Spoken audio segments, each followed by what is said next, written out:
안녕하세요.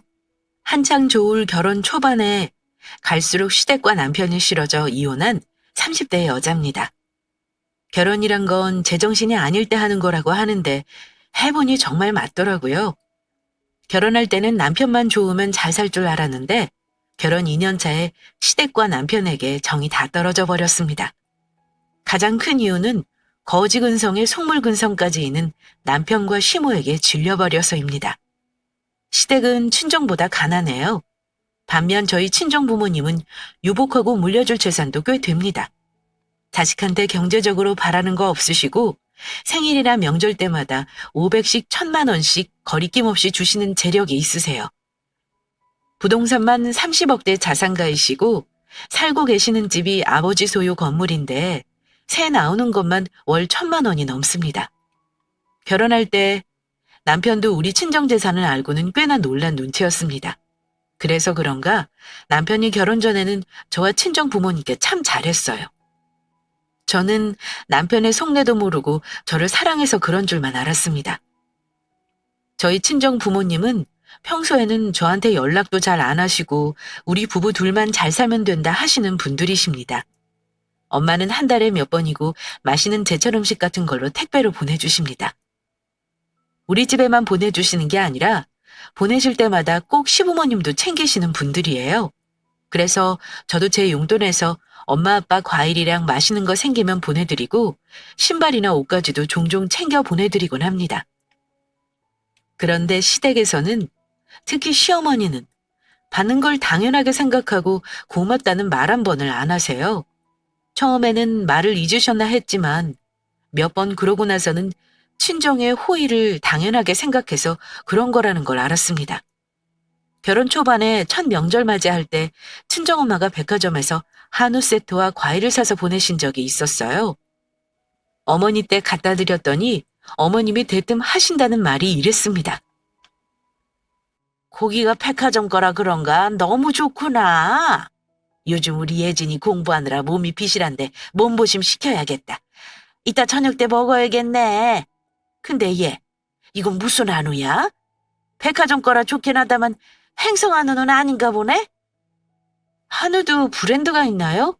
엄마가 그냥 제일 좋은 거라고 보내신 건데요. 한우는 횡성 한우가 제일 맛있잖아. 어디 보자. 아이, 이건 횡성 한우는 아닌가 보네. 에이, 너희 부모님은 그것도 모르신다니? 이러시면서 신이 나셔서는 냉장고에 넣으십니다. 황당한 게 빈말로라도 우리 부모님께 고맙다는 말이 없어요. 고맙다고 직접 전화를 못한다면 최소한 저를 통해 잘 먹겠다 인사말이라도 하셔야 하는 거 아닌가요? 그리고 제가 있을 때는 절대 고기를 굽지 않으십니다. 시누이 오면 자기들끼리 먹는 거겠죠. 시가와 친정 재력 차이도 상당한데 왜 결혼했냐 많이들 궁금하시죠? 사실 남편과 저는 같은 학교 출신입니다. 동아리 선후배로 만나 연애만 5년 넘게 했어요. 남편은 공대고 저는 의류학과 출신이에요. 남편이 취업 준비하는 동안 제가 먼저 외국 패션 브랜드에 취업이 되어서 1년간 제 뒷바라지 아닌 뒷바라지를 했습니다. 그때는 제가 많이 좋아했으니까요. 그러다가 남편이 누구나 다 아는 대기업에 취업 성공했고 결혼까지 하게 된 거고요. 친정에서는 제가 오래 사귄 사람이라는 거 알고 애초부터 반대 같은 거 안 하셨습니다.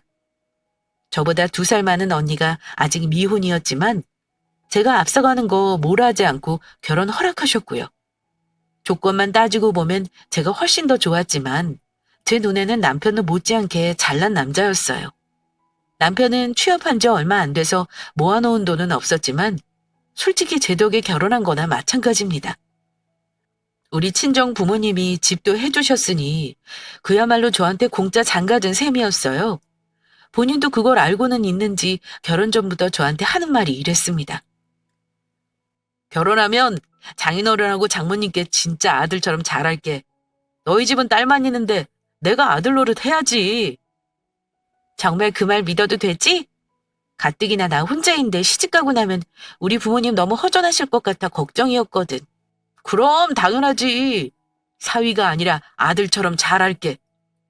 이러면서 친정 부모님께 잘하겠다는 말을 하도 많이 하길래 정말 그 말을 믿었습니다.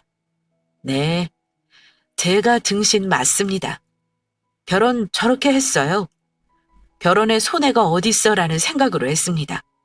하지만 저에게도 결혼은 현실이라는 온 세상이 다 아는 이 명제는 여지없이 해당되는 것이더군요.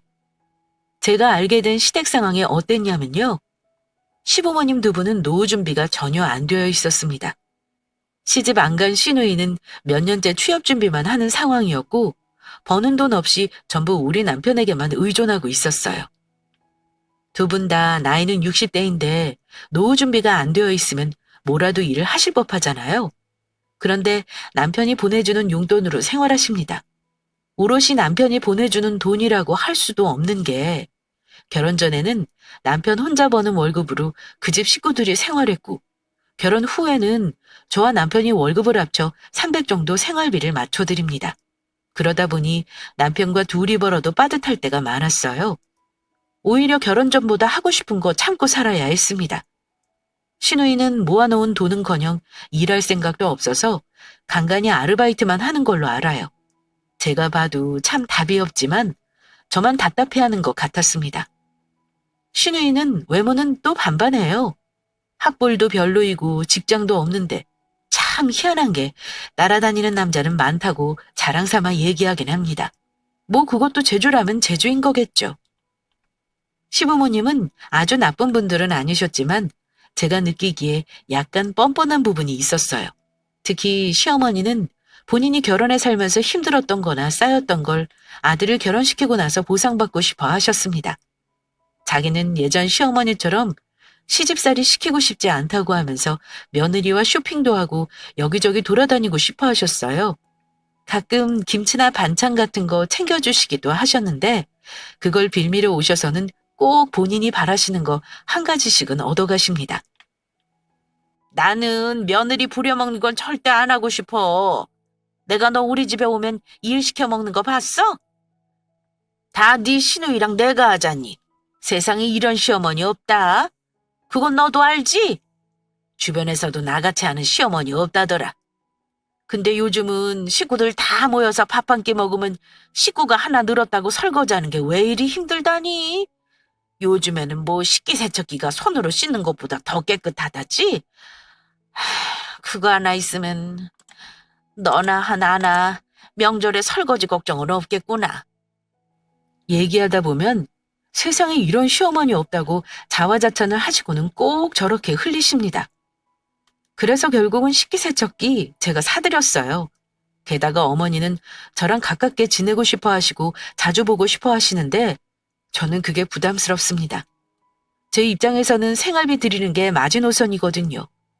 생활비를 적지 않게 받아가시면서 늘 플러스 알파로 바라시는 거 부담스럽고 싫었어요. 저 같으면 아들내외가 뼈 빠지게 고생해서 한 달 생활비 보내드리면 미안해서라도 다른 요구는 못하는 건 당연하고 해드린다 해도 마다할 것 같은데 말입니다. 매번 얄밉게 뭐가 좋다더라 얘기하시는 것도 얄밉고 친정에서 보내는 선물에 고맙다는 인사나 하다못해 음료수 답례 하나 하지 않는 것도 싫었습니다.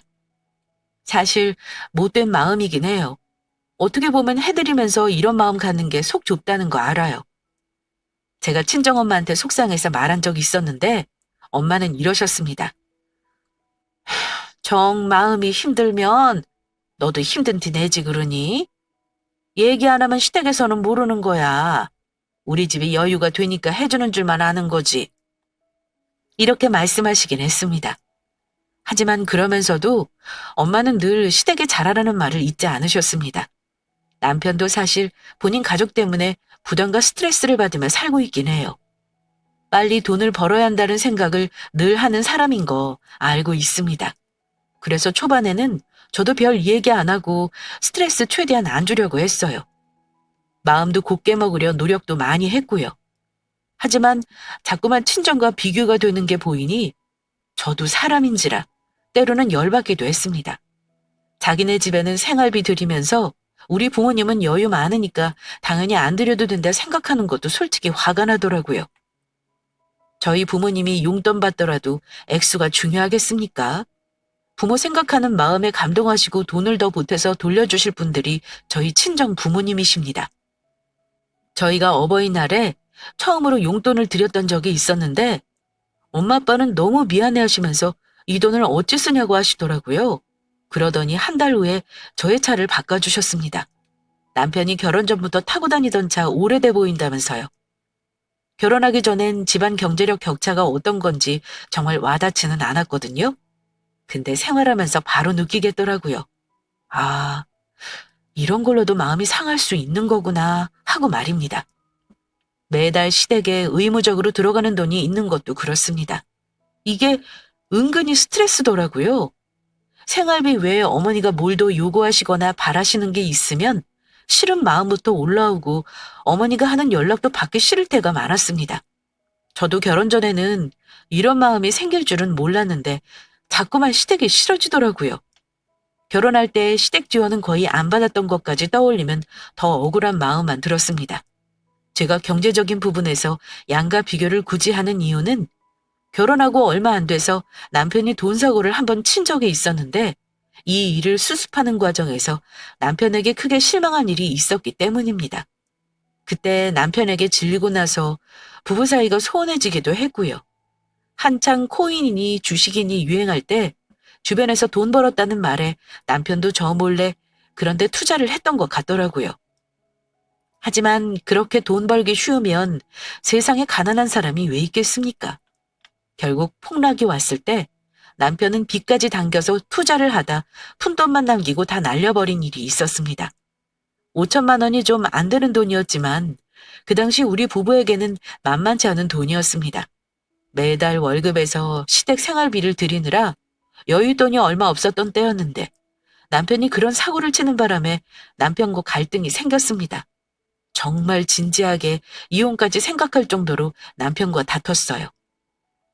사건 터졌을 때 남편은 자기 월급을 전부 빚 갚는 걸로 쏟아 부어야 하는 상황이었는데 그럼 도저히 생활이 안 되겠다 싶어 제가 시부모님에게 드리는 용돈을 끊겠다고 했어요.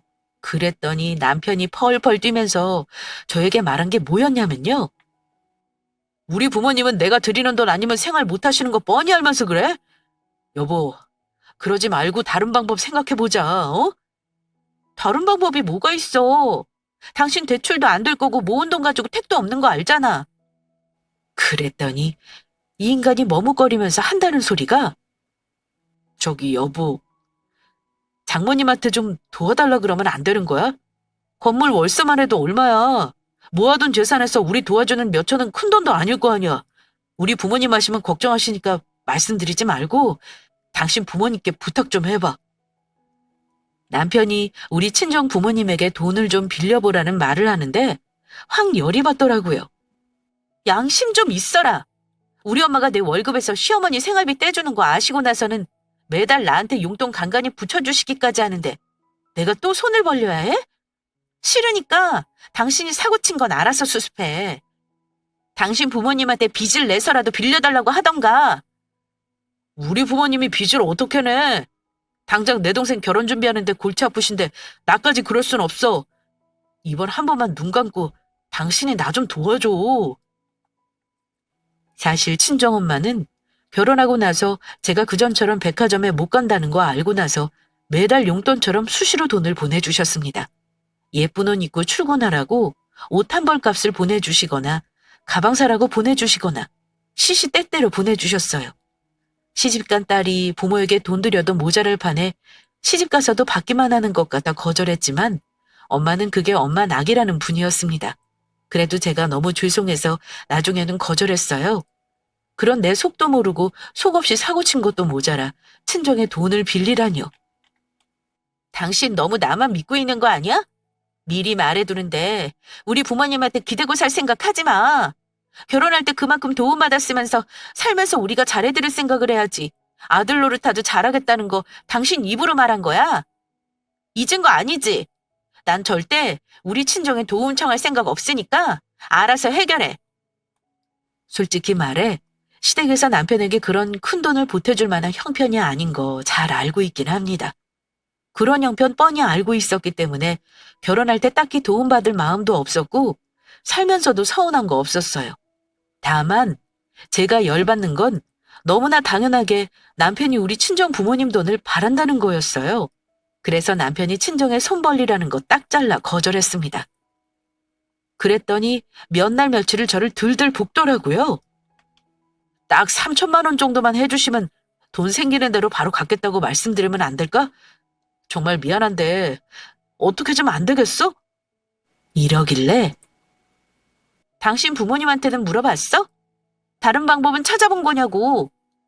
라고 물었더니 묻지도 않았다고 하는 겁니다. 당신의 부모님도 잘못한 건 알아야 할 거 아니야. 물어보고 나한테 다시 말해.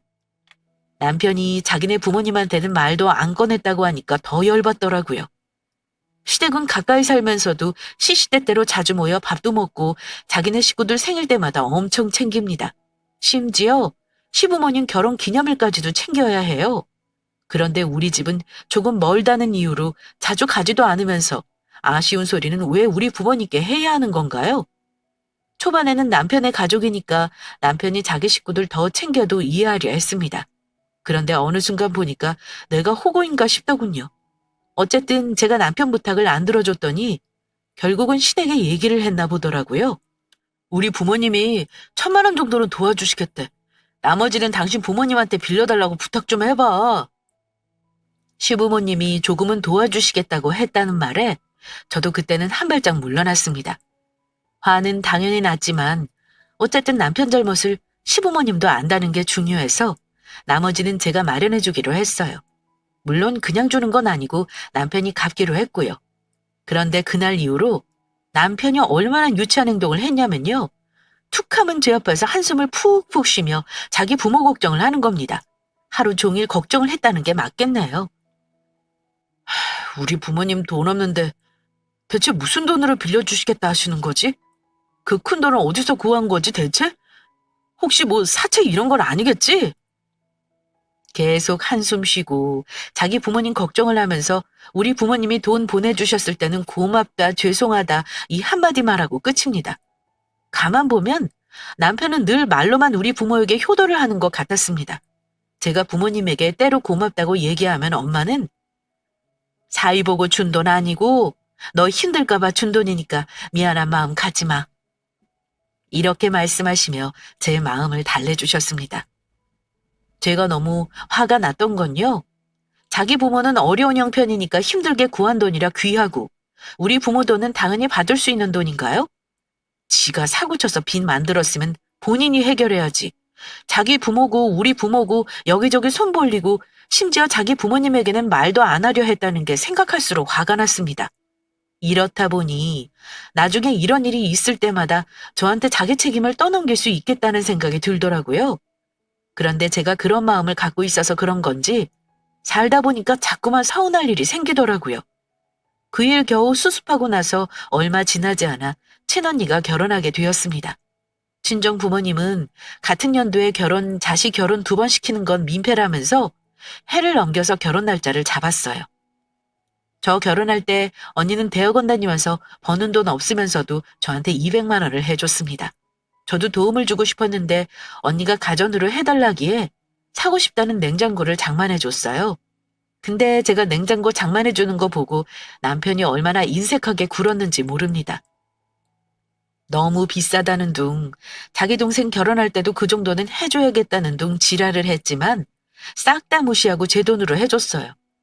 어차피 남편 놈은 자기 돈 안 보탤 테니 물어보지도 않았습니다. 그래도 경조사니까 시댁에는 알려야 하는 거라 언니가 결혼한다고 했습니다.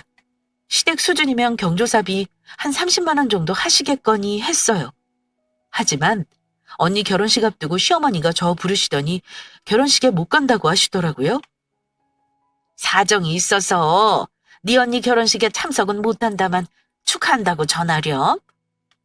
이렇게 말씀하시며 봉투를 건네셨는데 나중에 내용물 확인해보고 진짜 경악을 했습니다. 축의금이라고 넣은 돈이 고작 5만 원이더군요. 무슨 회사 동료가 결혼한답니까? 저는 너무 기가 막혀서 남편에게 말도 안 했어요. 그거 말해봤자 싸움밖에 더 하겠어요? 친정엄마한테 차마 5만 원짜리 봉투를 건넬 수가 없어서 제 돈으로 채워 시어머니가 주시는 거라고 하고 드렸습니다. 엄마는 고마워하시면서 언니 결혼하고 나서 시댁으로 답례 선물까지 보내려고 하시길래 제가 따로 했다고 신경 쓰지 말라고 겨우 말렸어요. 그렇게 덮으려고 했는데 지나고 나니 시댁이랑 남편에게 두고두고 서운하더라고요. 그래서 속으로는 앞으로 시댁 경조사가 있으면 딱 받은 만큼만 해야겠다고 결심하고 있었습니다. 그런데 그것만 서운한 게 아니었습니다. 결혼해서 2년이 돼가면서 느낀 건데 남편이란 놈은 노골적으로 우리 친정의 재산을 노리는 티를 냈습니다. 남편이 쓰는 컴퓨터를 제가 쓰기도 하는데 이 인간이 검색어 삭제를 안 했는지 뭘 검색한지 다 남아있더라고요. 그런데 기가 찬 게 검색어가 이혼 시 재산 분할, 아내 상속 재산 남편 목, 처가 재산 사위가 상속받는 법, 뭐 이딴 걸 알아봤더라고요. 이 인간이 나와 결혼해서 사는 이유가 우리 친정집 재산이 나중에 자기 거 될 줄 알아서인가 의심이 가더라고요. 툭하면 친정 부모님 현금 재산 물어보고 엄마 사는 집이랑 건물 등기부등본 열람하고 실거래가 알아보고 다니는 놈이 우리 남편이었습니다. 명절이며 어버이날이며 김장이며 시댁과 여러 가지 이벤트를 겪으면서 느꼈던 건 이 집 식구들은 우리 친정에서 뭐든 챙겨받는 걸 당연하게 여기고 전혀 고마워하지 않는다는 거였습니다. 그래서 저도 친정엄마에게 시댁 챙기는 거 그만두라고 했어요. 그랬더니 딱 이혼 전 마지막 명절에 남편이 그러더라고요. 올해는 우리 집에 한우 안 보내신대? 어머님이 물어보시더라고. 이맘때쯤 고기가 오는데 안 왔다고 그러시네.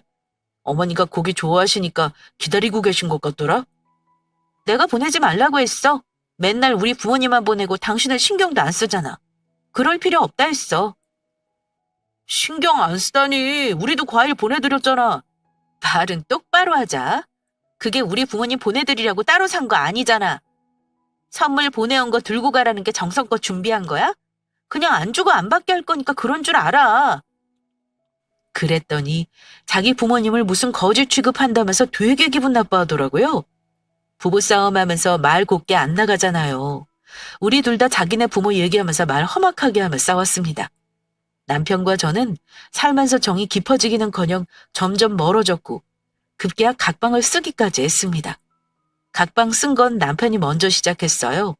아이도 없었으니 서로 퇴근하고 할 일이 많이 없었고 남편은 남편대로 저는 저대로 시간을 보내는 게 점차 편해졌어요. 그런데 왜 여자는 촉이라는 게 있잖아요. 남편이 저랑 사이가 그닥 좋지 않는데도 늘 뭔가 들떠 보이는 거예요. 회사 퇴근하면 늘 핸드폰을 붙들고 살았고 심지어 카톡질을 누군가와 하면서 본인이 해벌쭉 웃고 있다는 것도 모르고 있더라고요. 그런 모습을 주시하고 있었는데 얼마 지나지 않아 남편이 약간 달라진 이유를 알게 됐습니다. 제가 퇴근하는데 우연히 남편 집 근처 역에 웬 여자를 내려주는 걸 제 눈으로 보게 된 건데요. 전혀 모르는 여자를 내려주고 인사까지 하는 걸 보고 그날 바로 따져 물었습니다. 당신 여자를 왜 우리 차에 태워서 역에 내려다 주는 거야? 그랬더니 남편이 깜짝 놀라면서 뭐? 당신이 어떻게 알았어? 설마 내 뒤라도 밟는 거야? 이러길래 어이가 없어서 내가 당신 뒤를 왜 밟아? 무슨 찔리니 짓 하고 다니니? 퇴근하다가 당신 차 보고 아는 척하려고 하는데 여자가 내리길래 하는 말이야. 대체 뭔데? 그랬더니 출근할 때는 아니고 퇴근할 때만 같은 사무실 여직원을 내려준다는 겁니다. 말 그대로 카풀 비슷한 걸 한다는 거였죠. 그런데 솔직히 신경 쓰였습니다. 그 여자가 꽤나 예쁘기도 했지만 남편이 굳이 사무실 직원을 태워 다니는 것도 이해가 안 갔습니다. 그래서 저도 신경질적으로 따져 물었어요. 같은 사무실 여직원은 발이 없대? 출퇴근은 알아서 하는 거지 당신 동생도 아닌데 왜 신경을 써? 그것도 내 차에 왜 다른 여자를 태워? 기분 나쁘니까 당장 그만둬. 안 그럼 당신 진짜 그년이랑 뭐 있다고 생각할 거야? 카풀하다가 커플 되는 거 한순간인 거 몰라? 당신 나한테 그랬지? 아무 이유 없이 여자한테 호의 베푸는 남자는 없다고. 당신도 바라는 게 있으니까 그 여자 태워주는 거 아니야. 야, 나보다 한참 어린애야. 당신은 세상을 왜 그렇게 삐딱하게만 봐? 가는 방향 같아서 길에 내려만 주는 거잖아. 당신이 이럴까봐 사소한 거 말을 못해. 아니, 내가 삐딱한 게 아니라 여자랑 퇴근을 같이 하는데 아무렇지도 않은 와이프가 있겠어? 나한테 미리 말은 했어야 내가 오해를 안 하지? 네가 우리 엄마냐? 사람 태우는 것까지 당신한테 허락받고 살아? 왜 이리 예민해? 나 예민해. 난 싫으니까 사적으로 대하지 마. 오해할 짓을 아예 하지 마. 회사 내 외도로 이혼하는 경우가 흔한 시대인 거 몰라? 알면서 모르는 채야? 네가 선긋지 않고 계속 넘어서면 그건 외도인 거야. 나 예민한 사람인 거 분명히 말했으니 신뢰 깨뜨리는 짓 하지 마. 만약 나 건들면 대자보 크게 써서 니네 회사 팀장 사장한테 찾아간다? 외도로 칼부림 나는 세상이야. 행동 똑바로 안 해서 개망신 나가지 마. 분명 경고했다. 저는 남편에게 살벌하게 경고해줬습니다. 제 상식선에선 좀 어이가 없는데 남편 말대로 방향 같으면 태워줄 수는 있지만 상대가 여자라면 저한테 양해는 구했어야 하는 거 아닌가요? 그랬더니 저한테 일일이 모든 걸 허락받아야 하냐면서 과하게 화를 내길래 일단 넘어갔습니다. 그러더니 저한테 일단 당신이 기분 나쁘니까 카풀은 안 할게. 근데 앞으로는 이런 것까지 나 숨 막히게 하지 마라. 이렇게 말하면서 오히려 저를 나쁜 년으로 만들더라고요. 남편은 제가 그렇게 넘어가는 줄 알았겠지만 저는 아니었습니다. 넘어가주는 척했지만 그동안 남편의 태도가 의심스러웠던 저는 날 잡아 남편 폰 뒤질 날만 기다리고 있었어요. 그러다가 남편이 한번 술에 취해 들어와 골아떨어진 날 남편 폰을 몰래 지문을 대고 열었습니다. 메시지함을 뒤져보니 가장 최근 거에 웬 남자와 주고받은 게 있길래 그것부터 열어봤는데요. 이 인간 정말 치밀하더라고요. 분명 내용은 여자와 주고받은 건데 이름은 남자로 저장해놓고 대화를 주고받고 있더군요. 내용을 보아하니 그 둘은 이미 썸을 넘어 다음 단계로 진행하는 걸로 보였습니다. 점심도 같이 먹고 둘이 같이 출장도 다니고 퇴근도 같이 하고 아주 난리가 났더라고요. 심지어 와이프가 알아서 당분간 조심해야 한다는 둥 그런 말까지 있는 거 보니 보통 사이는 아니었습니다. 다만 정황 증거만 있을 뿐 정말 갈 때까지 가는가는 확실한 증거는 찾을 수 없었어요. 아마 치밀한 인간이 들킬 걸 대비해 카드 내역도 조심한 것 같았습니다. 어쨌든 그걸 보니 이해가 갔습니다. 남편에게는 그 여자애가 생활의 활력소였다는 걸요. 저는 남편에게는 모른 척하고 일단 정확한 증거를 더 모을 때까지 기다려볼 생각이었습니다. 일단 그 여자 전화번호를 따고 메시지 내역도 전부 사진으로 남겨놨죠. 그때는 어쩐 심정이었냐면요. 남들은 남편 바람 피우는 낌새 눈치채면 부들부들 떨린다고 하잖아요. 솔직히 저는 옳다구나 하는 심정이었습니다. 어디 한번 걸려봐라 하는 심정이요. 아마도 제가 짧은 결혼 생활 동안 이미 너무 많은 실망을 해서 이혼을 이미 염두에 두고 있었던 것 같아요. 하지만 딱히 남편을 유책 배우자라고 할 만한 사유랄까? 그런 게 부족했거든요. 이것만 제대로 잡으면 이혼할 때 나한테 유리하지 않을까 하는 생각이었습니다. 그래서 남편에게 숨기고 몰래 뒤를 캐는 동안 억장이 무너지거나 하지는 않았어요. 어찌하면 제대로 혼내줄 수 있을까 이것만 고민했고요. 남편은 단순히 사무실 여직원이라고 했지만 제가 본 바로는 그냥 부하와 상사 사이는 절대 아니었네요. 그 여자애는 아직 어려서 인스타그램 같은 걸 하더라고요. 확인해보니 남편 얼굴은 안 나왔지만 누가 봐도 내 남편이 확실해 보이는 남자가 많이 찍혀 있더군요. 남편은 저에게 얼마나 야무지게 거짓말을 했는지 모릅니다. 아주 저 모르게 많이도 놀러 다녔더라고요. 그쯤 되니 이 두 사람의 깊은 관계건 아니건 중요하지 않았어요. 이미 정신적으로는 외도를 하고 있는 거였으니까요. 남편은 제가 차곡차곡 이혼의 증거를 모으고 있었다는 사실을 전혀 모르고 천진난만하게 지내더군요. 그 와중에 시댁에서는 저와 남편 사이가 소원한 줄도 모르고 그놈의 밥은 뭐 그리 먹자고 하는지 말입니다. 이런저런 핑계를 대고 저는 시댁에 가는 걸 피했습니다.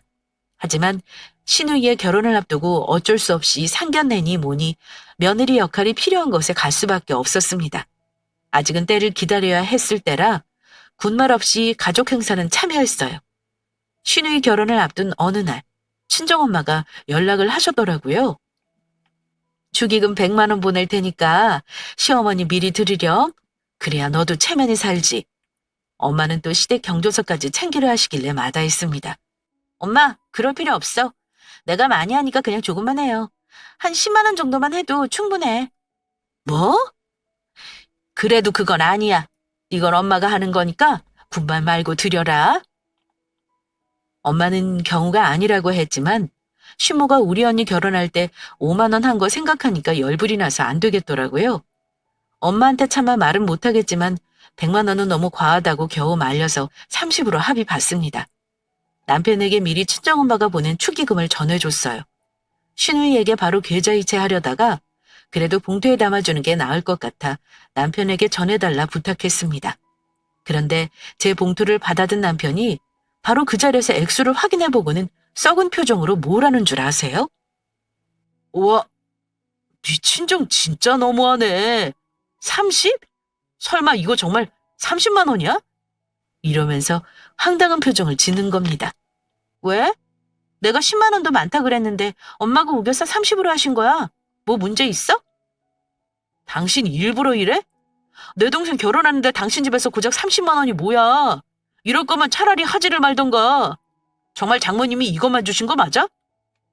30만 원 축의금이 적다는 말을 하며 화까지 내는 거 보니 저 역시 간신히 누르고 있던 화가 치밀어 오르더라고요. 아니, 아가씨가 당신 동생인지 내 동생이야? 우리 엄마가 당신 동생 결혼식에 대체 얼마를 해야 한다는 건데? 그랬더니 이 인간 한다는 말이 야, 건물주면 건물주답게 한 300 정도는 주셔야 하는 거 아니야?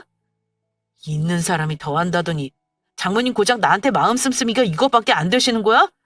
와, 진짜 서운하네.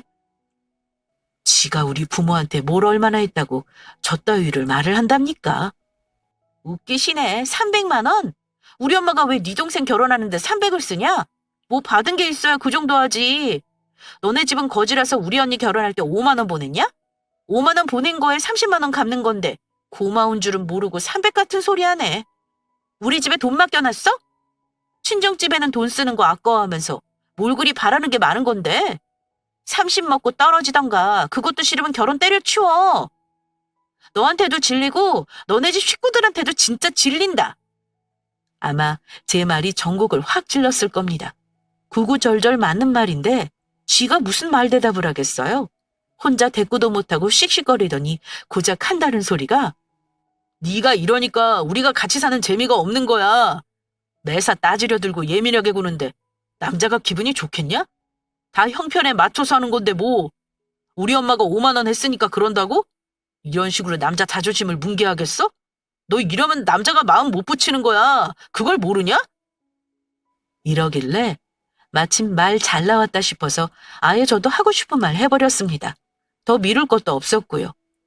아, 그래서 다른 여자랑 신나게 놀러 다녔나 봐? 카풀만 하는 거라고 큰 소리 치더니 둘이 점심도 먹고 차도 마시고 아주 별 지랄을 하면서 다녔더라. 내 입으로 이런 거 기어코 말하게 하는구나. 조용히 이혼설이 던져주려고 했는데 나도 이제는 못 참겠다. 너도 싫고 거지 같은 네 식구들도 다 정떨어지니까 내 인생에서 꺼져줄래? 남편은 갑자기 당한 공격에 어버버거리며 상황 파악을 하려고 누나를 열심히 굴리더라고요. 본인이 다른 여자한테 한눈 판 걸 들켰으니 불리하다는 걸 알 테고 다음 상황을 열심히 계산해 보는 거겠죠. 잔머리 굴리려고 하는 남편에게 한 번 더 확실히 말해줬습니다. 네가 우리 친정재산 욕심부리고 부동산 조사하러 다닌 거 모를 줄 알았냐? 나랑 3년 이상 살면 재산분할 할 수 있으니까 그때까지 붙어있다가 콩고물이라도 받아먹을 생각이었나 본데 미안하지만 네 생각대로는 안 될 거야. 내가 그동안 너 딴짓거리 하는 거 지켜보면서 기다린 거야. 누굴 바보로 아니? 너는 내가 모르는 줄 알더라? 그렇게 티를 내고 웃고 다니는데 여자가 모를 것 같았니? 나는 대체 네가 무슨 말을 하는지 모르겠다.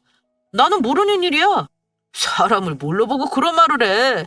나는 맹세코 너한테 부끄러운 짓 한 것 없어. 증거 있어? 그래, 있으면 증거를 가져와. 내가 그랬다는 증거. 남편은 자기를 떠보는 건지 정말 제가 모든 걸 알고 말하는 건지 긴가민가 하더군요. 주저하면서도 끝까지 오리발 작전으로 나올 셈인 듯 했습니다. 증거? 그걸 네 눈으로 꼭 봐야 나한테 빌기라도 하겠다는 건가 봐? 좋아. 네가 바라는 증거 여기 있다. 저는 이혼 소송할 때 쓰기 위해 그간 모아놓은 남편의 메시지 내역과 사진 자료 등을 가방에서 꺼냈습니다. 그리고 둘둘 말아서 남편의 뺨을 대차게 후려쳐버렸습니다. 한쪽 뺨을 퍽 소리가 나도록 때리고 나서도 분이 안 풀리길래 다른 쪽 뺨까지 있는 힘을 다해 후려쳤습니다. 남편 놈은 순간 무방비 상태로 뺨을 얻어맞고는 제 팔을 움켜쥐더니 손에서 서리뭉치를 빼앗아 증거를 확인하더군요. 전부 빼박 자료들이었죠. 손까지 덜덜 떨더니 이건 내가 다 해명할 수 있어. 당신이 생각하는 그런 심각한 사이 절대 아니야. 내가 이건 확실히 말할 수 있어. 그냥 얘는 비타민 같은 존재일 뿐이지 절대 깊은 관계 아니니까 오해하지 마. 이미 당신은 날 배신했어. 깊은 사이건 얕은 사이건 다른 여자한테 여지 주고 만났다는 것만으로도 당신 용서 못해. 오늘 당장 당신 집으로 가. 당신 집은 뺏어 보낼게. 아마 짐이라 봤자 옷이랑 팬티뿐이겠지만 이 집에서 당신 돈으로 산 건 없잖아? 혹시 있다면 다음 기회 줄 때 챙겨. 당신 진짜 이럴 거야? 날 뭘로 보고 이혼이야? 절대 못해. 우리 부모님 와서 엎어버리기 전에 조용히 나가. 너네 부모님한테 전부 내 입으로 까발리기 바라냐? 그랬더니 움찔하면서 일단 물러서더군요. 남편을 쫓아내고 나서 저는 바로 집 정리하고 이혼 준비에 돌입했네요. 아는 변호사에게 미리 자료를 보내놨고 착수금까지 줬던 터라 소장 접수만 하면 되는 상황이었습니다. 외도 증거가 충분히 많다고 했지만 저는 상간녀 소송도 진행했어요. 일단 남의 가정을 건드리려는 혼나는 게 맞는 거잖아요. 그냥 넘어갈 생각은 절대 없었습니다. 그 후 양가 부모님 알게 된 건 당연했고 저희 부모님 완전 노발대발하셨습니다.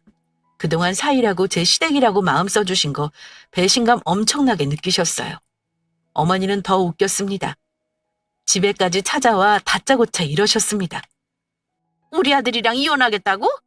내 아들이 뭐가 부족하다고 너 같은 년이랑 살겠냐?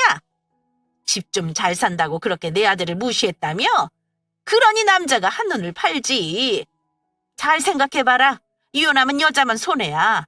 누가 손해인지 잘 따져보고 결정하라는 거야. 이러면서 큰 소리 치시길래 제가 그랬습니다. 솔직히 말해 누가 손해겠어요? 저 같은 재우 많은 여자 놓친 남편이 손해죠. 잘난 아들 끌어안고 평생 살아보세요. 아님 고분고분한 새 며느리 들이시던가요. 저희 부모님 오시기로 했으니까 봉변 당하기 전에 돌아가시죠. 저는 어머니에게 쏘아붙이고 다시는 찾아오지 말라고 했습니다. 저희 친정아빠는 어찌나 화가 나셨는지 다음날 시댁에 찾아가서 다 엎어버렸네요. 남편 놈은 정말 이혼당하게 생기니 그제야 빌더라고요. 빈다고 받아줄 거면 제가 저희 부모님까지 불러 그 사단을 내진 않았을 겁니다. 확실히 끝내기 위해 마무리를 한 거였죠. 그 후 저는 소송으로 이혼했습니다. 혼인기간이 짧아 오래 걸리지 않았어요. 유책 배우자가 명확했으니까요. 위자료 2천에 재산 분할 없이 끝냈습니다. 상간소송은 1년이 지난 지금도 진행 중이네요. 남편이랑 바람난 년이 하도 부인하고 증거 불충분 주장을 해서 긴 싸움이 될 것 같습니다. 이번 기회에 그녀도 정신 차리라는 의미에서 끝까지 괴롭게 할 작정입니다. 이렇게 이혼하고 나니 속이 시원하네요. 아무리 사랑이 좋다고 해도 결혼은 현실이라는 말이 맞아요. 그리고 절대 속물근성, 거지근성의 집안과는 인연을 맺지 말라고 말씀드리고 싶네요. 염치 없는 건 불치병입니다. 절대 고칠 수 없는 병이에요. 저와 비슷한 경험으로 이혼한 분들 꽤나 많을 겁니다. 미혼분들은 결혼 전에 이런 경우를 꼭 피해가시기 바라는 마음으로 사연을 보낸 거니 꼭 참고하시기 바랍니다. 저의 사연은 여기까지예요. 유쾌하지 않은 얘기지만 끝까지 들어주신 구독자분들께 감사 인사를 전합니다. 저는 앞으로 이혼의 아픔을 잘 털어내 보겠습니다. 이야기는 여기서 마칠게요. 감사합니다.